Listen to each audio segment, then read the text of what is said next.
مفتی خالد الازہری کے اصلاحی بیانات اور وظائف کے لیے مفتی صاحب کا یوٹیوب چینل سبسکرائب کریں۔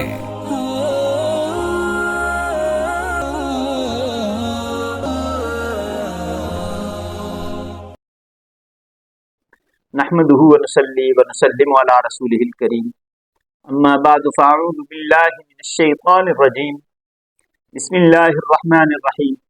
معزز ناظرین کرام، السلام علیکم ورحمۃ اللہ وبرکاتہ۔ لوگوں میں عام طور پہ ایک بات جو بڑی مشہور ہے اور عام محفلوں میں جہاں کوئی شیطان کا تذکرہ ہوتا ہے تو لوگ بڑے وثوق کے ساتھ یہ بات کرتے ہیں کہ شیطان بھی بہت بڑا عالم تھا اور اسے فرشتوں کا استاد بنایا گیا تھا اور وہاں سے شیطان نکالا گیا۔ تو یہ بات حقیقت پہ مبنی نہیں ہے۔ جو بات حقیقت سے قریب ہوتی ہے اس کے لیے ثبوت ہوا کرتے ہیں۔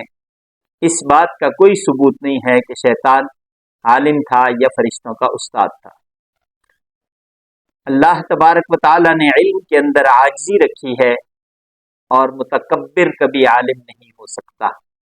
شیطان نے تکبر کیا تھا، اگر اس کے پاس علم ہوتا تو وہ کبھی بھی تکبر نہ کرتا، کبھی بھی یہ نہ کہتا کہ میں آدم سے زیادہ افضل ہوں، مجھے تو نے آگ سے اور آدم کو مٹی سے پیدا کیا ہے، مٹی سے آگ افضل ہے، تکبر نہ کرتا۔ اس نے اللہ تبارک و تعالیٰ کے حکم کے آگے انکار کر دیا۔ مقصود سجدہ تھا یا نہیں تھا؟ مقصود اللہ کے حکم کو ماننا تھا۔ فرشتوں نے اس پہ لبیک کہا بغیر حیل و حجت کے، اور شیطان نے انکار کر دیا۔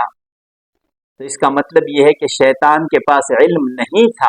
علم ہوتا تو اللہ تبارک و تعالیٰ قرآن کریم میں فرماتے ہیں انما یخشی اللہ من عبادہ العلماء، کہ اللہ سے علماء سب سے زیادہ ڈرنے والے ہیں۔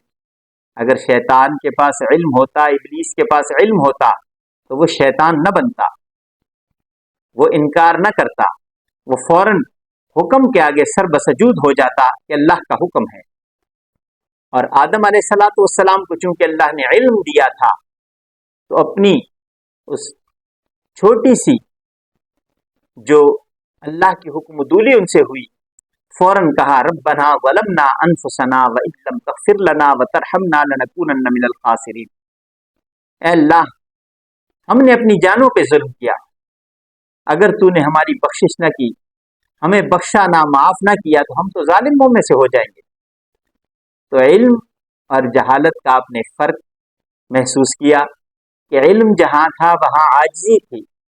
آدم علیہ السلام کو اللہ تبارک و تعالیٰ نے علم دیا تھا، وَعَلَّمَ آدَمَ الْأَسْمَاءَ كُلَّهَا، اللہ تبارک و تعالیٰ نے علم سے نوازا تھا۔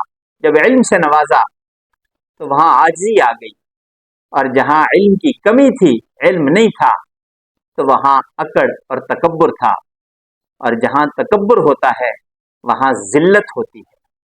تکبر ذلت کا باعث بنتا ہے اور عاجزی یہ بلندی کا باعث بنتی ہے۔ اللہ تبارک و تعالیٰ نے رہتی دنیا تک کے لیے اسے ذلیل کر دیا۔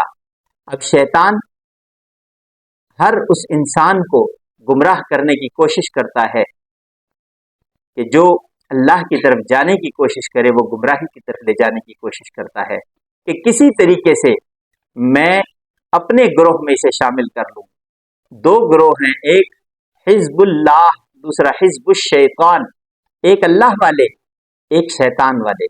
اللہ والے سارے جنت میں جائیں گے، شیطان والے سارے جہنم میں جائیں گے۔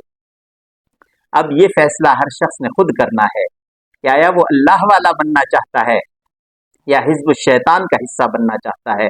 اگر حزب اللہ کا حصہ بننا ہے تو اسے اللہ اور اللہ کے رسول صلی اللہ علیہ وسلم کے حکموں کو ماننا ہے، اللہ کے حکموں پہ، نبی پاک صلی اللہ علیہ وسلم کے طریقوں پہ چلنا ہے۔